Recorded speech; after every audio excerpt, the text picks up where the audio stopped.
I didn't bring myself any water. Oh I don't know who I no. am. I don't know Oh who I am. no. Zoom doesn't know who you are either, so I Yeah, guess it's a collective thing. I'm like frazzled today. Welcome to the Incoherent Fangirl. Where I am here to tell you that Mandy is a liar. She told me I would feel better this week, and I do not. I feel worse I was this week. thinking I was wrong in your timeline of where you are in the sickness because remember, I was sick for like a month That's fair. and you're what, about 2 weeks then? 2 weeks, almost 2.5 weeks. So you're at the height of it. And I was already fussing at you off recording about going to get some antibiotics because that's what you need. Because I they don't gave want to go they back to gave the Karen, doctor. you can cut this if this is too much information, No, but they gave Karen the little Tessalon fucking Tesla cough pearls pearls that that do I nothing. laughed in the med stop's face when they were like, we're gonna give you some Tessalon pearls. I was like, I will throw them away. Those aren't gonna do anything. And do nothing. I'm sorry. It's okay. I'll survive. I'm Mandy of the pods. I'm Karin from Harview High, and I'm surviving, guys. I'm surviving. We're gonna try to make this episode as quick as possible so We're Karen we're can go doing get some rest. we're doing great. In our timeline, it is March 7th, and in Yell's timeline, it is March 15th, which apparently is the date my daughter's friend is having a birthday party. And who has a kid's birthday party on a Friday night? I don't I don't like it. if it's like if it was like a sleepover party, Right, I would get it. but it's not. It's I not. mean, but I guess like then you don't have to commit your Saturday to anything. Yeah, but then I go to work and then I come home Yeah. and then I have to leave You have to again. do a kid's birthday. Ugh. Right, Why do we have kids' birthday parties at all? Oh no. I'm just kidding. Just kidding. We I'm love our just kidding. kids. You want the kids to have their fun time, but at the same time, as the adult, As as the parent yeah. or the guardian, you're like, uh, I'm how many tired, people do you kids. know? Why do you have friends? God, You no, couldn't I be have like to me and drive. have no friends as a child. It's fine. I have to put on real pants. Exact. God. At least with the twins, Sorry. they're older, so I can drop them off at a party Mm-hmm. and I then come know. back later and I've get. got a couple years, and I'll feel Yeah, probably okay doing that. So yeah. we'll see. Anyways,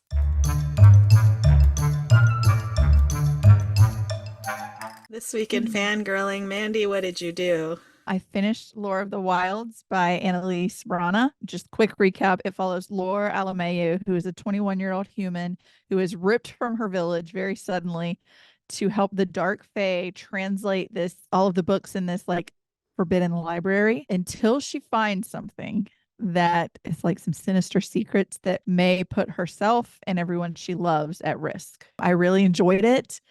This is like a really like unique fantasy. It had a twist that like blew my mind. I did not at all see it coming. So like the way my jaw hit the floor I at love this that. twist, I am dying for more. I love that. I'm dying for more. I also finished Infinity Reaper by Adam Silvera. So it's book 2 in the Infinity Cycle. So I can't say much. But Emil Brighton and the Spellwalkers have got their hands full with bloodcasters and some very, very, very, very corrupt politicians. Oh, So shocking. it felt really relatable, even though Especially for I'm this not a week. spellcaster. Yeah. None of us have any glean craft. None of us have any magic here that we know of, but relatable. Mm-hmm. I watched Vanderpump Rules. Everybody but Ariana, who's the girl who was cheated on, and Katie, who is like her business partner now, went to this house on Lake Tahoe. Tom Sandoval still kind of refuses to take any accountability for anything, which is par for the It's men. course. People will say, like, you cheated on our friend, you broke all of our trust in you. It's not just about her, it's about all of our individual relationships with you as a friend. None of us can trust you anymore. Mm-hmm. And he'd be like, well, you always blah blah blah. And it's like, it's Bro. not about them right now. It's not about what they do. You broke everyone's trust. And that's what we're addressing Mm-hmm. right now. So that was a whole thing. And Fun. then I've got to tell you about Love is Blind. Please do. Because Beth Oh, has been like, I'm watching this and this shit, and I'm like, I I need y'all to tell me this shit. Because I, Okay. So just like a little recap for anybody who's like living under a rock and doesn't know like the premise of the show. right. So they take a bunch of singles and they put them in pods. Okay. So you'll have 15 women living, I think it's 15 women living in the women's quarters, 15 men living in the men's quarters. And every day they do like kind of speed dating between each other where they go into what they call the pods, which is where I'm from this week. And there's a wall between them. And so they cannot see the person that they're talking to. They can only hear their voice and they talk. And the further you go into it, I think they're in the pods for 2 weeks. The further you go into it, you can select, I don't really have a connection with these people. I don't need dates with them anymore. I'm really trying to focus my days on these people because I think that they are potential love matches. If you say that you have found love, you can propose marriage to this person through a wall. Literally, they get on a knee at the wall first. And if both parties are like, yes, we're getting married, then you go on a trip to Mexico with the other engaged couples. And they spend a week on like a honeymoon, getting to, now that they've revealed, of course, they reveal faces now, and see if they have like physical connection, attraction, and can get along outside of this little bubble. And then they move into a small like apartment or townhouse together for like a week or two. You introduce your new fiance to your friends and family. Then you get married like at the end of the month. So there were several love triangles, but the biggest was a love square. A love square. So we have Chelsea, Trevor, Jimmy, and Jessica. Ultimately, spoiler, spoiler, spoiler, spoiler, spoiler, spoiler. Jimmy chooses Chelsea, right? And I raged because the guy that was in love with her, Trevor, he was so nice. And when she comes in, like Jimmy proposes and she says yes, Trevor was like sitting there waiting to propose to her because like she had a date Aw. with Jimmy and then a date. And so he said, if I had asked you first, would you have said yes to me? Like if I had been on your schedule first. And he said, I'm really happy for you, Chelsea, because I really love you and I just want you to be happy. And then at one point he says, I don't want to walk out of here crying in front of a bunch of dudes. So like I'm gonna chill here for a little bit, but you are free to go. Like I hope you have a good life. And his lip is quivering, and you're just like, oh my God, he's so nice. Come to find out, homeboy had a girlfriend the whole time, like a Oh, serious girlfriend at home, and was just here to be on the show and to get like stop. notoriety. So Oh my God. meanwhile, Jimmy has to go in and tell Jessica that he's proposed to Chelsea. And Jessica says, when you see what you are walking out on, you are going to choke. Granted, she's beautiful. She is very, very pretty, Right. but that's not a very pretty attitude. That's all I'm No. going to say. Hmm. So it's coming out that a lot of the cast this season were approached on Instagram to be on the show, which is kind of sucking because the premise before was you have to you have to audition.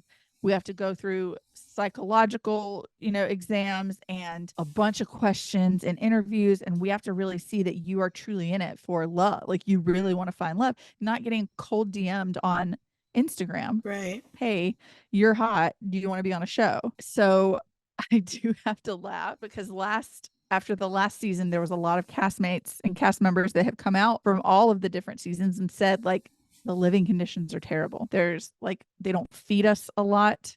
We're like have to beg for food. Some days we're like starving and we can't leave. Like they take your phone, all of your IDs and stuff.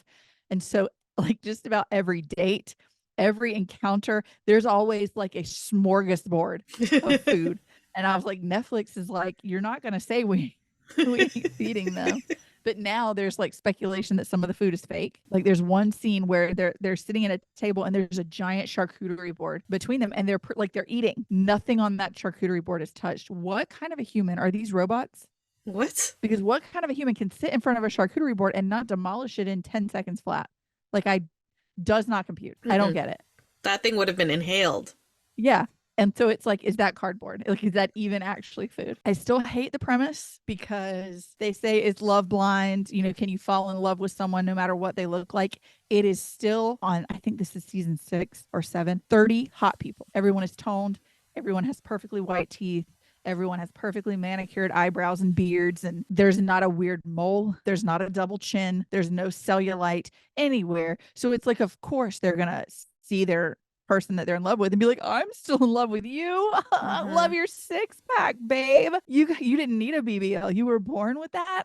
Like, really, guys? Yeah. And then, okay, last two things, and then I'll shut up about it. Jimmy, who's the guy that was in the Love Square, is absolutely terrible. And he's one of, like, it gives me like Donald Trump vibes. Like, when he says things and he just like expects you to believe it. Like, Mm, he'll, this dude will say, no one tells their significant other that they love them more than I do. No one here, no one's happier than me here. Like, no other couple is better than us. We're the best couple. And it was like he was saying it. If I say it enough times, it'll be the truth. mm-hmm. No one is happier than me. And it's always when he's defending something, when she's like, you don't seem very happy. No one here is happier than me. I'm the happiest guy. I have the best partner and everything is the best. What are you talking about? No Oh my one's happier. And God. it's like, shut up. So we're kind of hoping it gets canceled because it's just terrible. It really is. I mean, it's good TV, but it's like you're approaching people on Instagram now instead of actually trying to see if people find love. There's Right. nobody that's, looks normal. Everybody looks like supermodels. It's just kind of Yeah. trash TV. But my last note is fans just keep going back, hoping that we'll get the feeling that season one gave us with Cameron and Lauren, who were the first couple to get engaged on the show. They got married. They are still together, something like Aw. 6 years later. They are Right. so in love. Like, I want to see that again because that was magical Yeah, for and sure. wonderful. But, Oh. anyways, that was my trash reality week. What did you do this week? I read The Heart Principle by Helen Huang, which is the third book in the, what's the series name? I forget. The Kiss Quotient. The Kiss Quotient Kiss quotient. series. Yeah. I was like, I oh was my like, I God. can't remember what's the name of the first book. So this one does follow. So book one was Michael, book two was his cousin Kai, and book three is Quan, who is Michael's cousin slash best friend and also Kai's brother. And so you've got Kai and shit, I didn't write down her name and I can't remember. I feel bad. But the female lead is like this kind of like prodigy violinist, and she's struggling right now because she kind of went viral. Like there was a video where she was Mhm. playing and it went viral. Everybody was saying like how wonderful she was and all of this, and she had a famous like composer write her a song for her to play, which Dang. is amazing. That's unheard of. Anna. But she, yeah, but then Is it Anna? is it Anna? I think I so. Googled it. I Googled it. Yeah, that sounds right. That sounds right. Yeah. And so Anna is basically her days are trying to practice the song, but she can't. She gets to a certain point. So Anna has like perfect pitch, right? And so she gets to a certain point and she's like, that was bad. I need to start all over. Like she can't power through to get to the end. And so she's getting increasingly frustrated with herself and all of And that this. makes you worse. Exactly. And then her boyfriend, her like long-term boyfriend decides like, hey, she thinks he's about to propose. What he does do is I think you've only ever been with me. I've only ever been with one other person. We should open up our relationship and just make sure that there's no one else before we commit and get married. Yeah. And she's like devastated, obviously, for obvious reasons, of because she course. thought he was going to propose. And so she decides, with the help of her like two internet besties, that she's gonna have like a one night stand kind of as like revenge for him Yeah. doing this. Like she's not actually interested in dating other people, but she's like, I'm just gonna, It's like, you're not going to be jealous then. right. Why do you care? Yeah. And so she matches with Quan on a dating app, and they like text back and forth for a little bit, and it's like really cute because like they end up like texting, like he's watching a documentary when they first start messaging, and she was like, "Oh, I really like that one." And she's like, "Where are you? I'll put it on and we'll watch it together." And so they're like messaging while Oh, they watching a had movie document. night. It was Yeah. very cute. They had movie And night with Beth. basically. And so Quan has his own hangups because he recently had like he went through cancer. Like he had cancer, and so he had to have surgery and all. It was testicular cancer, and so has hang ups on that because he's like, well, things are not normal down there. Things are different Yeah. and all, but not in like a toxically masculine way. Just like he feels Yeah. A less. self-conscious. A Right, self-conscious exactly. way. Yeah, because he is a sweetheart. This man is so I mean, sweet. that's understandable though. I feel like most people would feel that way about Yeah. if their body is different Right, than exactly. what they think the norm would be. Right. And so he had joined the dating apps to just kind of like see if he could put himself back out there, because since surgery and healing and all of that, he hasn't hooked up with anybody, where before he was like hooking up left and right. And so he's Yeah. like, okay, we're going to try. And then they like meet and really like each other, and things progress because romance, and it's Romance wonderful. reasons. Romance reasons.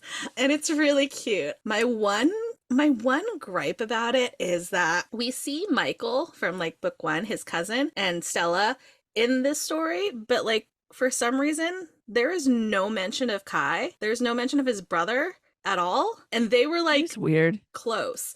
And the other thing is, and I don't consider this a spoiler, because based on what we know about the first 2 books, where there were one of the main characters was on the spectrum, I don't consider this a spoiler. Anna is eventually Yeah. diagnosed as on the I spectrum. mean, yeah. and and I just so assumed based on what you told me. I mean, right. I hope that doesn't make me like shitty. I just like But like knowing the author, how the author writes knowing the author, knowing the first 2 previous books, characters. Yeah. and it You kind of just just make makes the sense, assumption. especially Mhm. when they go together. And so the other thing that really like was kind of irritating to me was in the first book, Kwan had met Stella for like, I don't know, 5 minutes, and like he picked up on the signs that she was possibly on the spectrum and like Mhm. told this to Michael. But in his book, when Anna is exhibiting like similar signs, He's he's not spending way picking it up. more time with her. He's picking none of it up, and I'm like, what? Where is the You're like, disconnect? boy, come on now. Like, especially since your brother is also on the spectrum and you grew up with him, like, you know, kind of like similarities. Obviously Yeah, everybody who's on the spectrum is different, but like there are of certain course. things But that like are there are similar. common things, or else it couldn't be a Right. diagnosis. Exactly. And Yeah. so that was just like a little weird. I'm like, I don't Why? know why. Why? So yeah, but it was really cute. I think possibly that it's my favorite of the 3, even though it had those like weird little things like why, but like Yeah. Quan, like I've loved Quan since book 1, and so I was really excited for him to have his own Yeah. book. So I was very excited. So that was that. I read Before I Let Go by Kennedy Ryan. This book has been like built up in my head Oh for yeah. like a year, and Same. it was everything. I loved this book so much. You've got, again, I should have written names down, but you've got the 2 main characters are they were like college Like sweethearts. S. What? It was like an S. No, that's No, the next that's the person's next story. book. That's book 2. Soledad is book 2. Yasmin and Josiah. Yes. Thank you. I just got Uh, I just got Goodreads open.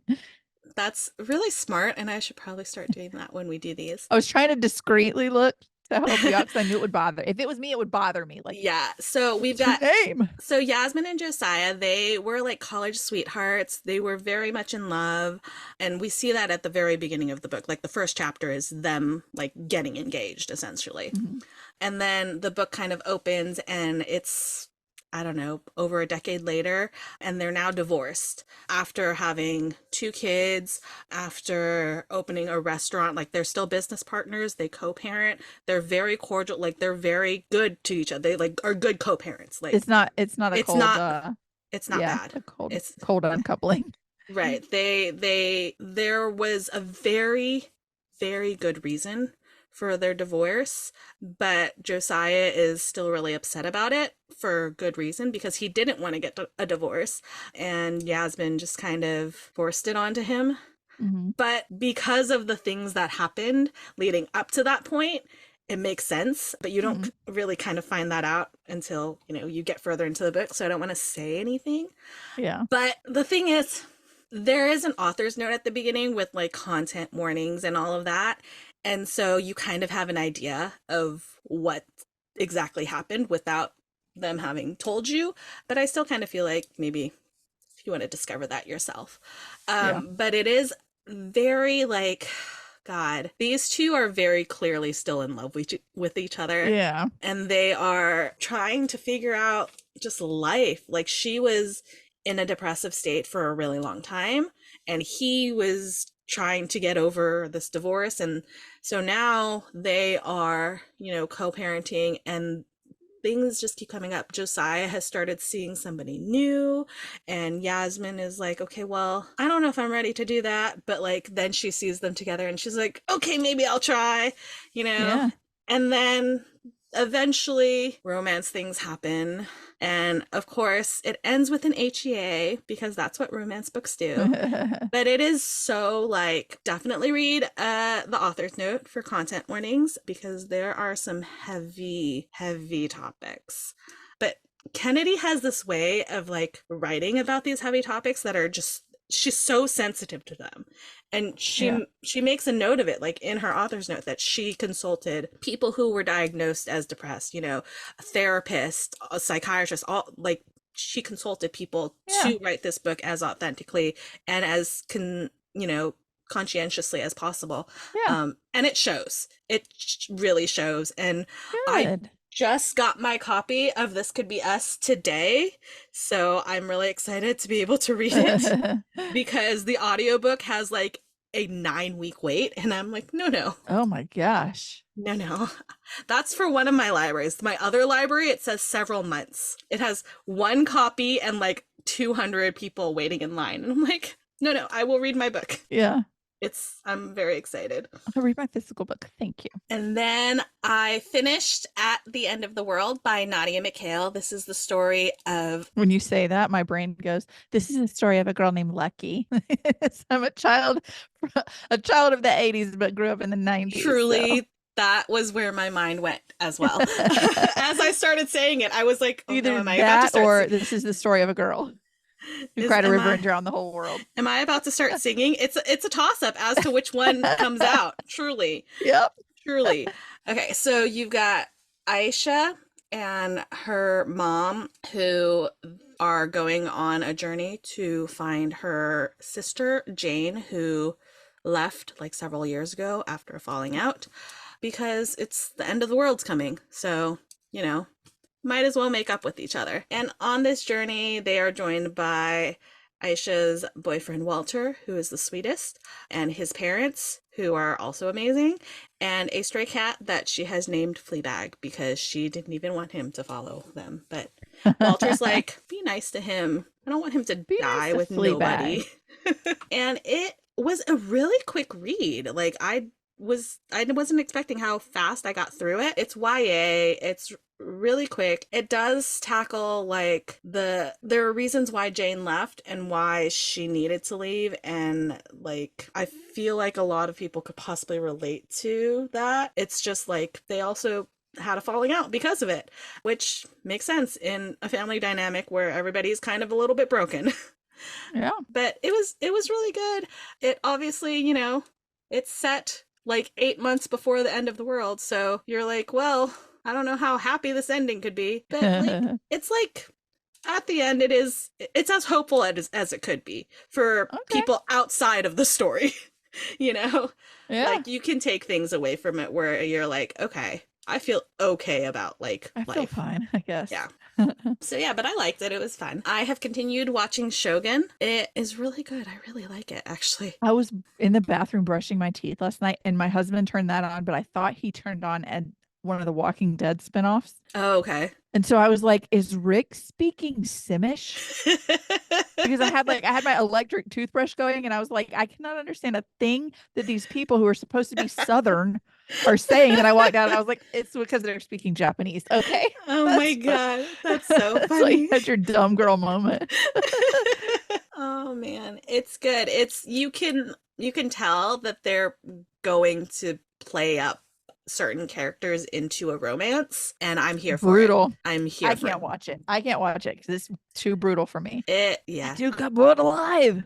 He did. And screamed the whole time. Nope. He did. And then there are several people whose heads get chopped off. I just put my AirPods on and my Kindle up like this. It's a good time. Yeah. But I like it. It's really well done, I think. And it's interesting because obviously the non-Japanese characters are speaking English, right? But I think they're playing it in, like, when you read a book and like say a fantasy book and they're like speaking, but they're speaking in a different language. but like Yeah. you understand because that's what you're reading. You're That's what reading they're it. Yeah. that's what they're doing. Like they're actually speaking English, but in universe they're speaking Portuguese. Yeah. And so it took me a second to like understand what they were Flip it. saying because I was like, wait, what do you mean? What do you mean? I speak a little Portuguese. And why, what? This is English. And I was like, Yeah. I get it. I get it. Yeah. It We makes can sense. speak your Portuguese That, I get it. only Okay. while we're watching this. Yeah. Yeah. So yeah, I really like it. I'm interested to see where it goes. It's very fascinating. Obviously, I don't know anything about like how much of this is history. Right. Is it actually true or is it Right. dramatized? I mean, I a lot of it is Obviously it's dramatized, dramatized, but but like how much of it is based in history. So I probably will look into that at some point because it's fascinating. Because you've got like the Portuguese along with Spain have like found Japan and they have open trade with Japan, but nobody else knows how to get to Japan. And so it's a big secret and now they're like making all this money off of it. But then you have I guess the main character, he is like an Englishman and he was on a ship that they were trying to like find Japan because they want to get in on this trade as well. mhm. And so now he has lost his ship. He's lost like his crew essentially. We're And he merchants. We're merchants. yeah. I did hear And that. We're merchants. and he is now kind of dragged into this like political game because one of like the Japanese regents is like on the outs with the others because they're trying to like take power and all of this. So like there's infighting between the Japanese and there's different factions and it's just and then there's like the whole Catholic versus Protestants and it's fascinating. Like I really kind of I am wish it feeling wasn't like I want so to dig in. gory Yeah. because I would love it Yeah. from like the It's historical aspect, but I really want to like dig into it a little bit. So, but yeah. if you guys are interested, it's on Hulu. We're not sponsored. That's where I watched it. And then I finally watched the new like Amazon Prime series, Mr. and Mrs. Smith with Donald Glover and Maya Erskine. I never watched like the movie with Brad Pitt and I was Angelina gonna Jolie. ask, is it like supposed to be that or is it I something think completely it's unrelated? I think it's meant to be like a remake or Okay. well, from I never watched the movie, so I don't know exactly, Yeah. but from the series, it seems like the Smiths are just it's like Bond. Like you can have multiple I Smiths, never watched the movie either, but I think it's something yeah. like this. So it might just be like a continuation, Yeah. different Smiths. Gotcha. So you've got Donald Glover and Maya Erskine being John and Jane Smith, and they are a married couple and they go on missions. And it is really lovely and insane and chaotic. And there's a love story in it. And I'm just like, what is this? Mr. This and Mrs. is Smith gotta be in love, okay? this is magical. The series opens on like Alexander Skarsgård and some other Oh, girl. wait, I didn't know he was here. Oh, but he's only in like the beginning. But yeah, because it opens on him and this girl, and they're also The Smiths. John and Jane Smith. And then things happen, and I'm like, this was what just happened. Yeah, what? Okay, then. There is understandably a lot of blood at times. Yeah. So if you do watch it, just be aware.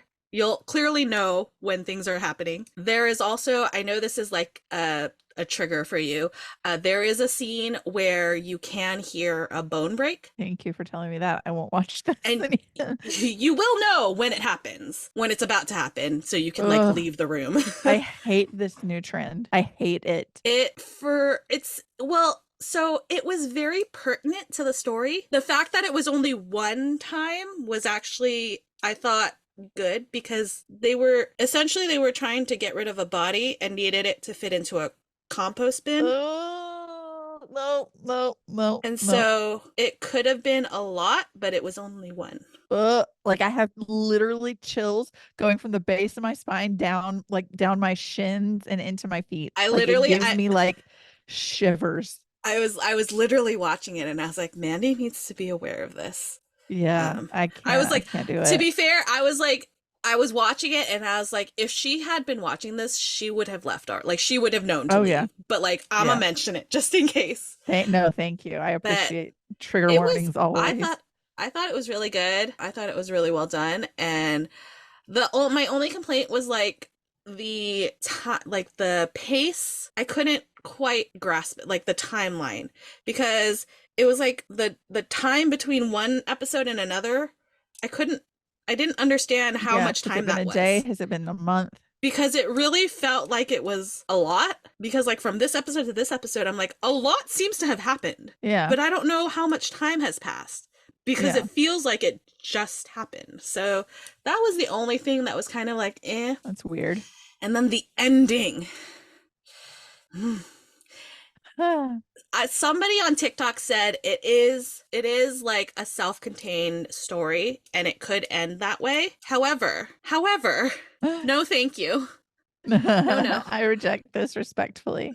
Respectfully, no. I need to know at least one more episode to know what happens Yeah. after that last episode, because Yeah. I need some explanations. I have words. So, yeah, but it was good. I really liked it. And then I read Flirty Little Secret. I forgot to say it. We'll talk about it in a little Yeah. bit. So, not a big deal. I started that too. I just forgot to tell you guys. Yes, so we'll talk about it shortly. So, but yeah, that was my week. And I'm still just casually dying. It's fine.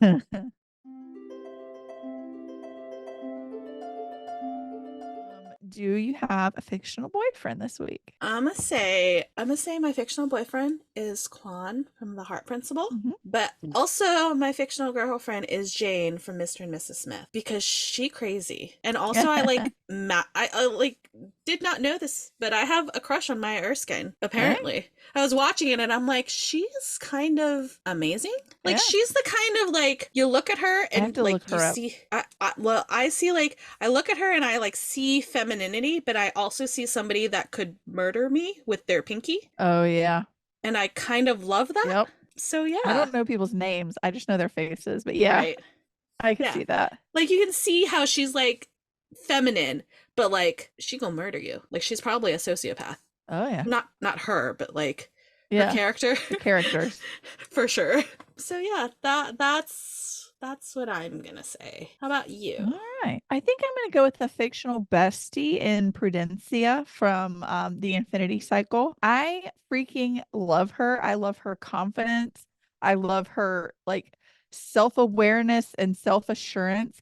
And I don't want to give too much away, but like there's a point where she's been Emil and Brighton's like very close friend forever. Okay. And someone says something intentionally to try and hurt her. And she's like, I have been around forever. I know you. You are upset in this moment and you are lashing out. But if you think that one, like hurling an insult at me is going to get rid of me, you're insane, because I love you and you love me and you're being crazy. And I freaking love that. Yes. I love her. Yes. So Prudencia from the Infinity Cycle. We stan her. Love. I just got those books, so I'm probably going to dive into them soon because they're so pretty. We got the coolest packages, guys. What is our Mine are actually on my table because I haven't put them away yet. Look, Patron. They're so shiny and beautiful. That's Emil. That's Brighton. And guess who that is? Emil and Brighton. Oh my god. Babies. They're so shiny. I know. And beautiful, and I'm very excited. So thanks, HarperCollins. That was really nice. Yeah, thanks, besties. I'm like, I was texting Beth and I was like, I'm feeling some kind of way about getting like the same PR box that Chloe Gong is now posting that she also got. I'm like, we're on the same level. Yeah, I'll take this. This is very cool. So yes, give me yay.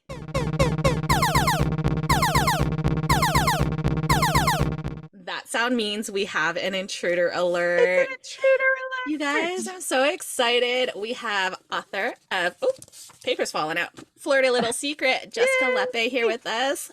I was reading this book and I forgot what time it was, and all of a sudden it's 3 a.m. So thanks for that. Welcome to the podcast. Thank you both for having me. I'm so excited to be here. We're so happy We're you're so here. excited to have you. So the first thing we always ask is if you could give us like a quick elevator pitch of the book for if for some reason somebody has not heard of it. Sure. So Flirty Little Secret is about a very shy guidance counselor at a high school. She lives with depression and anxiety, and because of this and a host of other reasons, she never feels like she's good enough. So she creates this secret online anonymous identity that this person is perfect in every way that she feels she isn't. So she always has the right advice to give. She's very poised, and she's just like this very curated version of herself, which I think we all tend to do at sometimes. Yes. But, and of course, unbeknownst to her, the anonymous best friend that she has online just happens to be the hot new history teacher that starts at her high school. That's a romance rule that just has to work out. Romance reasons, Yes, for romance reasons. Yeah. He's got, his own family drama that he's dealing with, but he actually gets some help from the cute guidance counselor at his new school. And he starts to slowly notice that there's some similarities between her and his online bestie. And of course, some chaos ensues, but like good chaos. And we also have some fun side characters. There's some deeper dives in kind of a look into how Lucy deals with her depression and lives with that and her identity, and a lot of like family involvement, sometimes a little bit too much. So yeah, I think a spin on like You've Got Mail, but it's not so much enemies to lovers, but there's the whole like they anonymous communicating and cute don't kind realize of thing. it. Yeah. Yes. I am obsessed with this book. Like I said, Thank you. I was reading and I looked up and all of a sudden it was 3 a.m. and I was very tired. But I still haven't finished, but also equally obsessed. Yeah. Oh, thank you guys. the moment that I read this description, I was like, Lucy is one of us. She's such a mood. Oh my God. Yes, she is. Highlighted Our so many anxious queen. things. Yes. So many things in this book. I was like, oh my God, I relate to that. Oh my God, I relate to that. Oh my God. I'm like, is my life being documented, Jessica? What's going on here? That's honestly like the best compliment that I've gotten from you and from other readers, is that they've seen themselves in Lucy. I think a lot of the times, I have depression, I have anxiety, and you feel it can be so isolating, and it can feel like you're the only one that has like these millions of different thoughts and like overthinks every scenario and questions yourself. So it's nice for the readers, but like, I don't think people realize how much it means to me to have that validated too. So that's my biggest compliment that I get. You do a great job. A lot of times you think like, I can't say this out loud because like nobody else feels this way. And then when you finally do, everybody's like, oh my God, me too. Like, yeah. Yes. Mm-hmm. And I feel like we're at that point in like society as a whole where people are starting to speak out more about these things. Mhm. And so I'm loving that. And I'm especially loving that we're getting it in books like this, where we are now seeing it represented on the page, so that when we are talking to other people, it's like a little bit less anxiety about talking about our anxiety. Mm-hmm. I want to talk about the KKK. If you know, you know. Please read the book. The first, like, yeah, the Confident Kids Club, you guys. First of all, I live with two teenagers. My twin nieces live here half of the year when their dad is deployed, but she makes a reference in front of a group of teenagers to J14. The way I cackled, because my best friend and I used to like walk to the grocery store every month for our J14. And so like, if I said that to my nieces, they would give me that dead stare that all of those kids like, what? Were you part of any like of these weird like clubs that like parents and like staff force on kids? Or did you just like, thank God I never had to deal with anything like that, but I'm going to put my characters through it? It's worse. I facilitated the group. Oh no. I was Lucy. So I'm a social worker background, and I was working for like a domestic violence organization, and part of our role was to go into the local high schools and talk about safe and healthy relationships. So you can imagine that went over really well. It was so scary. Oh my my gosh. Teenagers are scary. Teenagers are Literally. so scary. Fletcher's anxiety at the very beginning, he's like scared and anxious of starting high school to teach high school because he's afraid of teenagers. I'm like, this is a whole mood. Relatable. Like, Yeah. teenagers are terrifying. They are. This book is, if you can't tell, it's very personal. I'm working through a lot of trauma here. Yeah, so I was the one who had the binder. Was it as outdated as Lucy's? I had a little bit like more freedom and flexibility because we were like not part of the school. So we were like an outside provider that came in. But there were worksheets. There were some worksheets. Oh gosh. And you're like, there was role play. Yeah. Oh my God. And there's no way to like say role play with like teenagers. With a 15-year-old or a 16-year-old without. I know. Oh my No, gosh. I am so sorry for your past self. I do not envy that at all. Like, I'm sure you helped. I'm sure you helped them and I'm sure it was good for them, but that's a scary thing to do. Someone wrote in their review, or I don't know, maybe it was a TikTok. Someone was just talking about like how they cringed so much reading my book from like secondhand embarrassment. And I'm like, yeah, I cringe just thinking about all of those things. Cause like, you're like, imagine when I lived it, guys. Or like being Lucy, like the book starts out for like our listeners, like the very first thing that happens is that Lucy accidentally spills her tea all over Fletcher's crotch, and her knee-jerk reaction is to drop to her knees and start like trying to dry his crotch for him in the teacher's lounge. And honestly, so of course the entire school knows by the end of the day, every student and staff member knows that it's happened. I wrote notes as I was like reading because there were so many things, and the first thing I wrote down, I was like, this is the cutest meat disaster ever.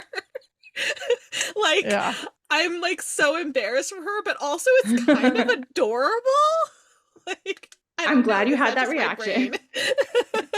I remember working with my editor because we were like, we have to make sure like this doesn't get like into like sexual harassment territory. True. That's true. And but I do want to like just put this on the record because I did share that like a lot of experiences in the book are based on things that happened in my real life. This was not one of them. So I just want that to be like abundantly clear. That's fair. That's fair. Thank you. I love how like from the second like he like comes back and meets her in like a face-to-face is like, I'm Fletcher. He's so freaking cute about her though. He's always just like, I want to see more of her. I want to hear more about her. Even if Georgia's standing there, he's like, I'm gonna bypass you to shake your hand and say hi to you. I think that was something that was really important for Lucy, and something that, I mean, I feel like I'm like plagiarizing my life, but it was something that I took from my own husband is like, and especially I think, you know, when you have anxiety and you tend to overthink things, it's really helpful to have a partner that just really centers you and is like very calming presence. And like, he always is very just patient with her. Yeah. And I think there's like a part where they're about to go on their date. And like, I think she says something like Fletcher has like the same effect as like, it usually takes like 1 milligram of Ativan or something. And I think that says a lot about like their dynamic is that he sees her for all her anxieties and quirks, and like he's kind of like the center for her. And like I love that it's from the beginning of the relationship all the way to, well, there is no end. They're still together, guys. Yeah. Happily together. Thank you for that, because we're anxious. Okay. Yes. You have to stay for sure. They are together forever and ever and ever. Forever. Thank you. Love it. So you have a lot of, like you said, a lot of like fun side characters. There are 2 specifically that I started the book very viscerally angry with. And by the end, I was like, wait, am I okay with them? Do I kind of like them? How did you do that? Did you plan to make them that way? Because I was like, "Ugh." And then I was like, oh, wait. I'm assuming one is Dakota, right? Or Georgia. I get my states mixed up. Oh my God. They both have state names. I know. They bonded over that trauma. Georgia. Yes. Yes. So I love like a misunderstood villain. And I like that she's unapologetically like a bitch. And she is fine with that and she embraces that. And she messed up and she I don't want to give too much away, but she messed up and she owns up to that, I think, in the end. And I love a bitchy character. And I don't think that like I don't know if it's like a redeemable or something like that, because we're all so flawed. And I just love that she owns her attitude. And I think like she and Lucy have a lot more in common than they realize. Yeah. Yeah. My sister is a Georgia. Like she is like, she will tell you I'm an asshole. I'm a bitch. She was like always ready to fight. She's very argumentative, but like she's also so like once she loves you, you are like she's gonna go to war for you. Yeah. And But that like if the you loyalty. cross her, if you get that pineapple that she wanted at Walmart, she's like, oh no, I will cut you down.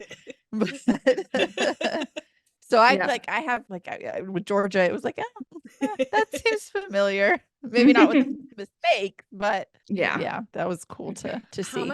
How much fun did you have incorporating all of these? Like, I wrote down a quote, like, as a Twilight obsessed millennial, dot dot dot. There's many mentions of things that are similar to that, and I've just felt like, again, you're pulling from my brain. Yeah. But like, were there certain things that you were like, huh, this is going to be a fun inside joke for other I have to put this in for the other millennials. This is obvious. Like, we have to have this. It's really just like word vomit from my brain and just like the random observations I have. And I remember thinking and like talking with my husband, because I entered this book into pitch wars, and I was like, this is not going to be everyone's cup of tea, because there's like so many random references and like you can kind of like, you really get a great understanding. Like, I hope like some psychiatrist reads this and like diagnoses me finally.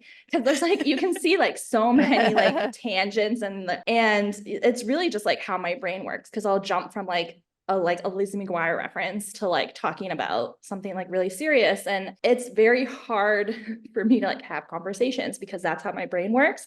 So I was like, this is going to be such a niche book. Like it's going to find, I'm hoping it's going to find the readers that like love this and appreciate it. And I know it will find people that will be like, this girl needs like to like up her medication. And I'm okay with that. Cause like that I've read books, like not every book is for every reader. And I totally ascribe to that. Yeah. So I'm glad you appreciate it. I loved all of it. You found the target audience. Yeah, we are the target audience. Like the whole, when she's talking about all the rom-coms and like listing off rom-coms, and then she says Crazy Rich Asians, I lost it. That is like one of my favorite movies of all time. It is my comfort movie. Mm-hmm. I literally sob every time. I do too. The wedding scene, like when she walks down the aisle. Oh. It's tears. Karin Karin almost got mad at me because I told her I had a criticism. I will not hear that. I will not hear it. I was so ready. You'll like it. Like I was so ready to like. I wanted I wanted the mom to come out and her long lost love, like after the credits. And I wanted the mom to come out and her long lost love be Ki Kwan, just standing there. And then Karin was like, I was like, you know what? I accept this. I would take that. This is a criticism that I will accept. I was like a little nervous. Literally, I did that to her.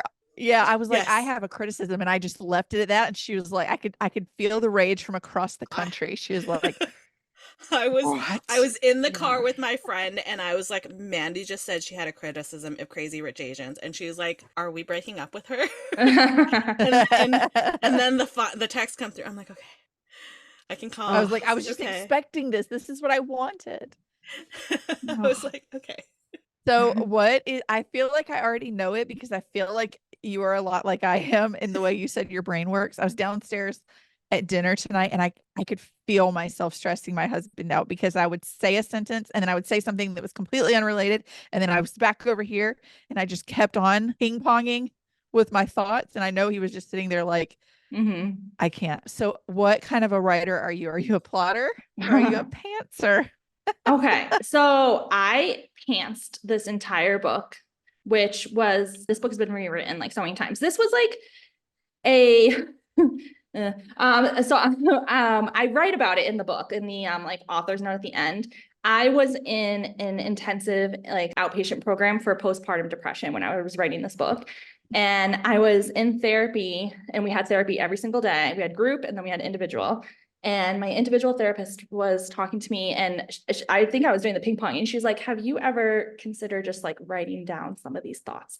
And she was like, I think journaling would be really good for you. And so I just started kind of word vomiting like a book that I would want to read, but I didn't think was like very marketable, because I was trying to write romance, but I was like, it needs to be like celebrity Hollywood and kidnappings, and like it needs to have like plot and like drama. And this is, my agent called it, a very quiet book. Like it's a lot of internal character development. Not too much happens like in the book, which, you know, I'm great at selling this. It's a great book. No, It is it such is a a great book.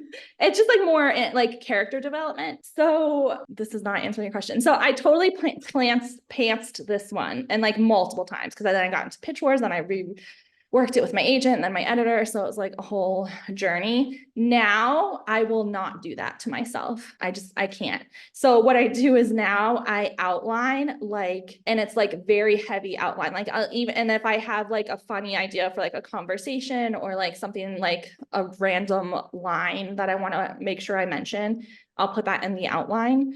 And that is, and also, you know, before, when I have like my baby, like when I was writing it, she was a baby, you know, they don't really like do much. So I could just like put her down and like write. Now I have an almost 5-year-old, and I have to plot, because I cannot just like sit and be like, let me see where the inspiration takes me today. It's That's like, I have point. 7 minutes. I need to know what I'm writing today. That is a good You are giving point. me so much hope, though, because I have 2 works in progress, and one of them's got like 85,000 words. Oh, shoot. But the thought of like outlining, I feel, is impossible for my brain, because it's so organized. And normally I can be like organized digitally with files and stuff, but the thought of like organizing my thoughts into something coherent seems impossible. But if like, it sounds like easy. It's like you're making it sound like it's easier than I build it up in my head to be. I feel like that's the same as like there's a scene where Lucy is like explaining why she's not doing these simple things. Like thinking about doing it is overwhelming, and then It's it just builds up overwhelming. and up Yeah. and up. And that is what writing an outline feels like sometimes. Yeah. No, I totally get that. I don't know if there's any like secret to it. I just know that if I pants it, I am setting myself up to like fail, because I cannot get into like, before, when I could write, I would like write for like 3 hours, because she was a great napper. I mean, I never knew when she was going to nap, but when she went down, oof, she went down. So I could like, and I would prefer to write that way. Like I had a really, and I still do have a great support system. So if I say like, I want to go lock myself away in a room today and write for X amount of hours, like I could.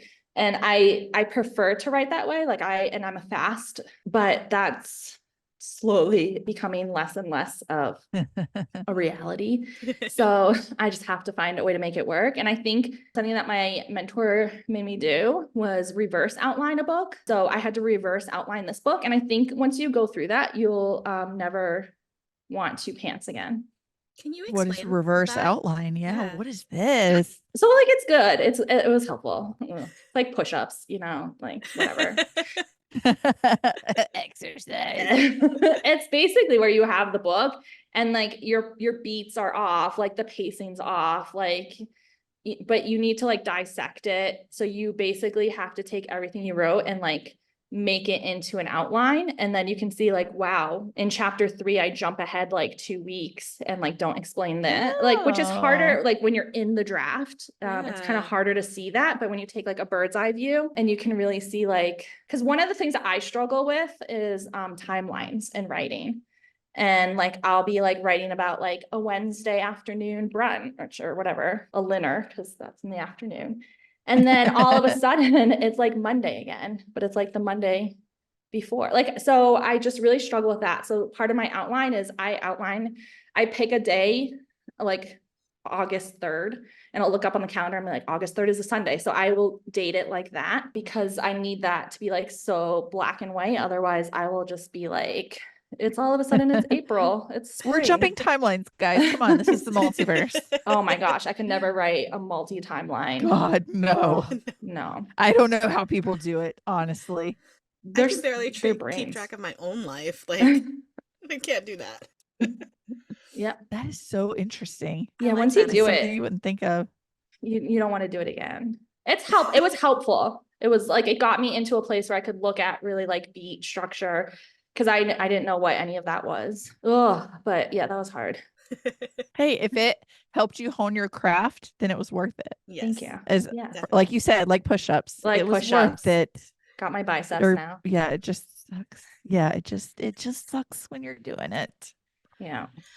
Oh my gosh. So I feel like there are some possibilities for not sequels, but like spin-offs with certain characters. Like they could Yes. get their own stories. Do you have any plans for that? Or Yes. Oop. Yeah. Sorry. Yeah. Yes. Please.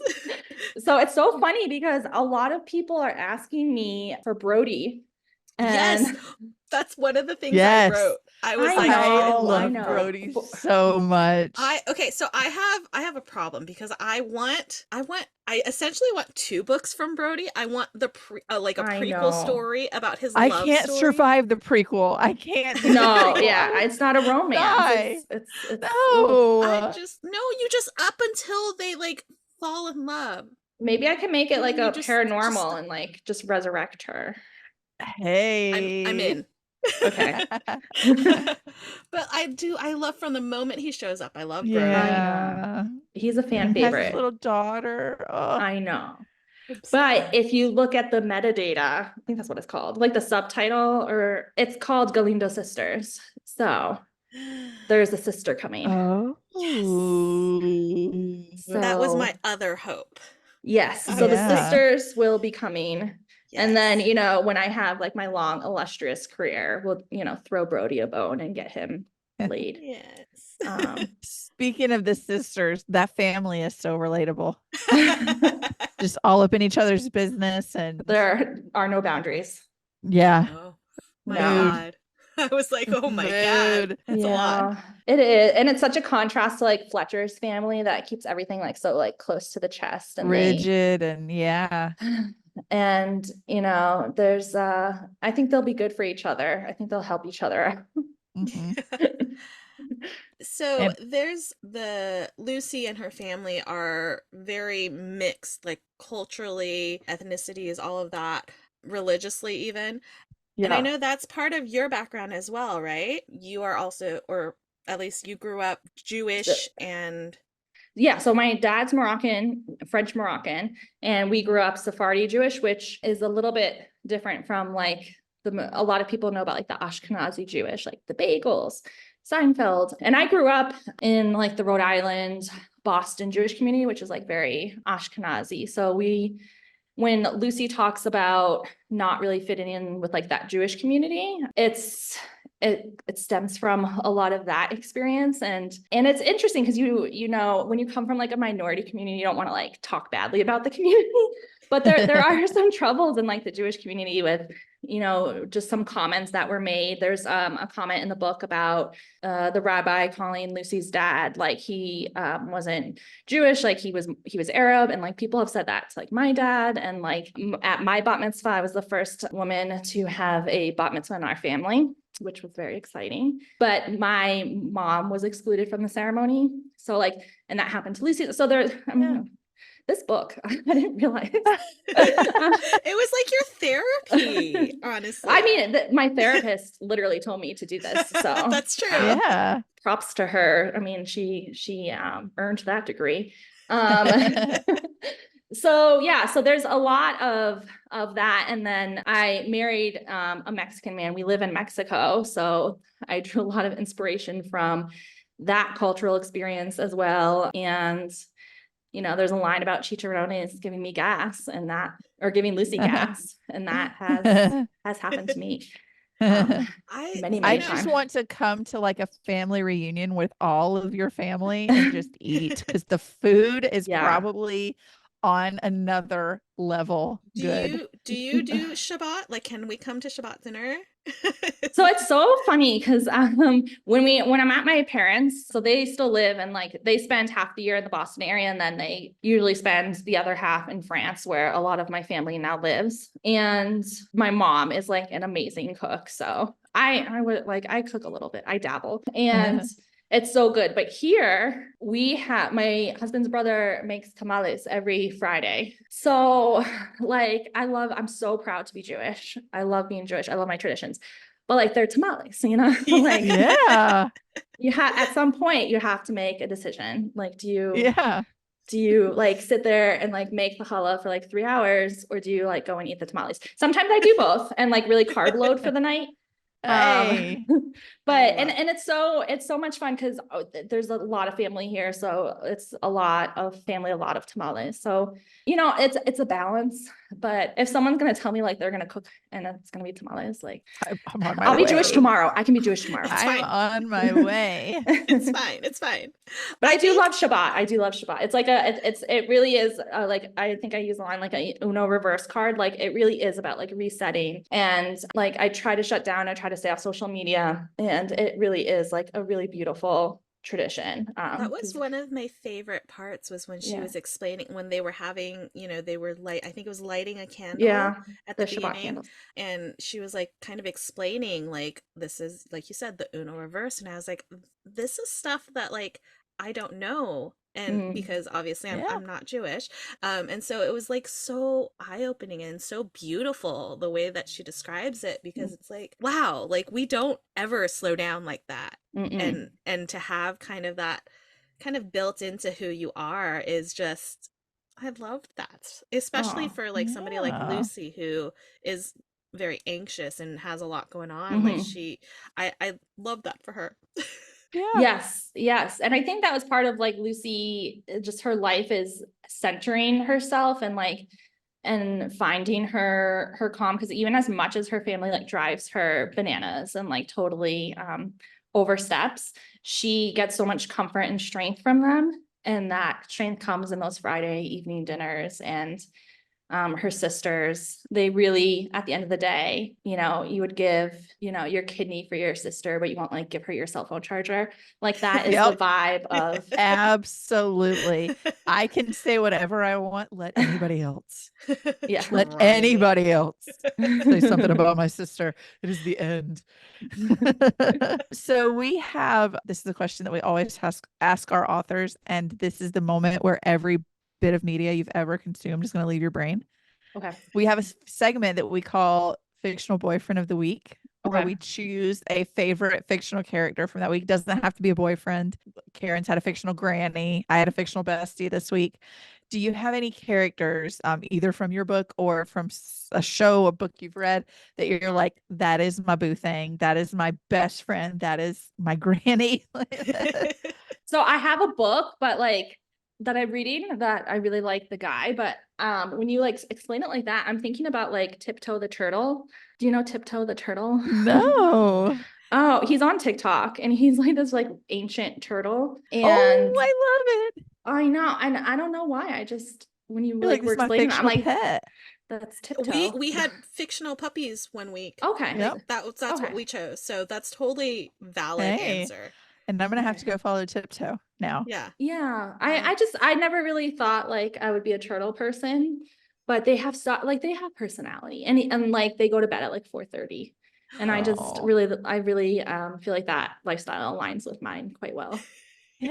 My I love that. grandparents have one that walked up into their yard and it looked like his shell had been like caught in a lawnmower. And so it Oh, nicked off like part of his shell. But my grandmother is like Snow White with animals. Like she's the weirdo with like the little cage in the basement for a squirrel that she's nursing back to health.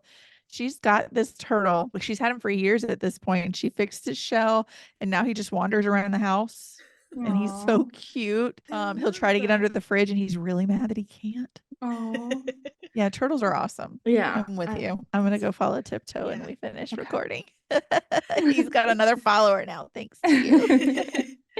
So the other question that we always ask our guests is, we know that we love your book and we're very excited for anything else that comes next.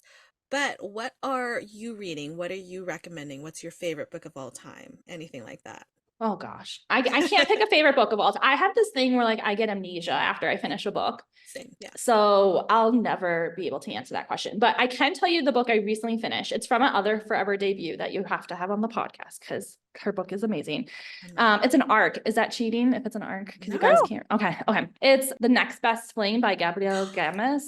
I'm so excited for that book. I got it like a month ago. I was talking to Dana and I was like, so Sell Your Soul. I'm about to talk to Mandy and we're gonna have her come, right? we'll discuss this because this premise sounds so good. It's so cute. And it's, if you like, it's laugh out loud funny. And it just like, it reminds the hero's an ex-football player, which like very, Jason Kelsey vibes. And love. I know. And he's kind of like golden retriever and but Jason Kelsey vibes. that's what I'm going with. And except like in the book, he doesn't have a Travis. His brother sucks. But you'll see. But he's like one of those, like he falls first and falls harder. And like they're pretending to date.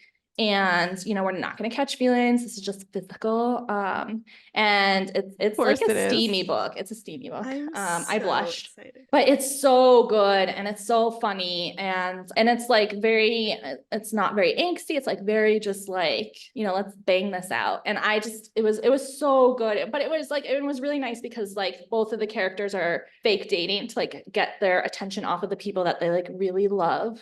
But they're wrong for them. And and they realize like that their own self-worth, like through their love that grows like through each other. And I just love that. I love when people that is so nice grow with each other and realize like, I don't deserve to be treated like this because treated this way. Yeah. Way better. And Jason Kelsey loves me. So yeah. So it's so good. Like, if you can like, sell a kidney. I have a NetGalley copy on my Kindle. Oh, good. So I'm excited. Yeah. Very good. I'm already getting ready to like email Dana and be like, hey, so yeah, get on that. Yeah. About that interview. Can we possibly? So don't want to keep you too much longer, but we've talked about more Galindo sisters. Do you have anything else that you're working on that you can talk about? I am a slow and steady. I'm like Tiptoe. Okay. So I'm just gonna, I love traditional publishing because I can take like a year to write a book and I'm prolific. So I don't know how these like Indian hybrid authors are like publishing a book like every 3 months. That will never be me. No, I don't get it. Like it's great for the readers, but like, how do you do that? Do you sleep? Yeah. No. So I will, it might be 2025. I'm thinking that. So you'll see me eventually. We'll see. Yay. Well, speaking of that, Karen's got some bad news Speaking of for which, you. we do have to let you know that now that you have been on the podcast, you are actually legally obligated to come back for all future book releases. That makes sense. It was in the fine print. We don't make the rules. Yeah. We just enforce them. Okay. Yeah. So next year or whenever it is, we'll have you back. We'll talk about the next sister and we'll have a blast. Okay. Everybody. All right, everybody. When this episode comes out, it will still be time to pre-order. You can still pre-order Flirty Little. Cool. Like, first of all, this cover is adorable. I just realized it says A+ novel. It does, because it is an A+ novel. Dead. It's love it. So good. I freaking love that so much. Go pre-order it now. It comes out on March 19th. And it's so good. And especially if you're an anxious girly, you will love our queen. You are Lucy. relatable. You don't even understand. Especially if you're a millennial anxious girly. The references are there. Okay. Yeah. Everything. Yeah. I highlighted so much while reading because I was like, this is everything. Thank you so much for hanging out with us. Thank you Jessica. both. This was so much fun. So much fun. We'll see you soon. I enjoy your tamales tomorrow. Yes. Oh yes, I will. Thank you. Have one for us. I will.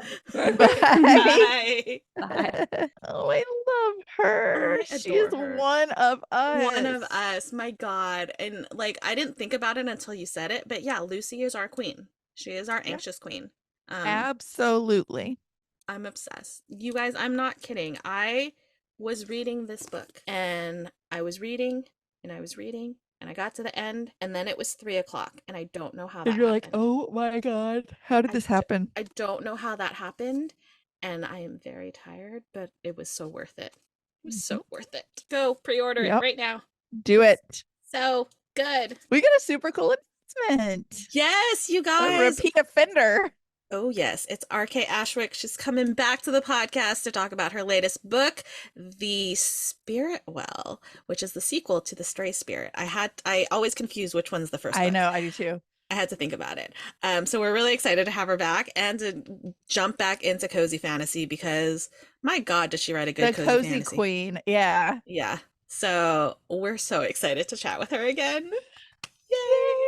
I guess now it's And time for a spiel. it is indeed. A rapid fire spiel so we can get you into the bed. God, here we go. If you enjoyed this episode, please like, follow, and subscribe on whatever platform you're listening to us on. Please also follow us on social media. We are at The Incoherent Fangirl on all the things. You can also visit our website, theincoherentfangirl.com, which houses all of our podcast episodes, as well as the blog, which has many recommendations. So visit both of those things. Yeah. If you are interested in early access to podcast episodes, video episodes, exclusive bonus content, early access to announcements, you can subscribe to our Patreon, theincoherentfangirl.com/Patreon. And if you are interested in some Incoherent Fangirl merch, you can go to our merch shop, theincoherentfangirl.com/shop. Woo! We've got lots of cute stuff designed by this one over here. And we do still have our limited edition Intruder Alert shirt until the end of the month. Once March is over, it will be gone forever. So go get your order in, Mandy. I know. Listen, I don't have a brain cell. Okay? It's okay. It's okay. If you have any comments, questions, concerns, suggestions, design ideas you want to tell us that were pretty, we will accept all of that in our inbox. theincoherentfangirl@gmail.com. We love hearing from y'all. Funny aside, I was at work and my boss, there was a meeting and she was like, does anybody have any questions, comments? And I was like, in my mind, like going through the spiel.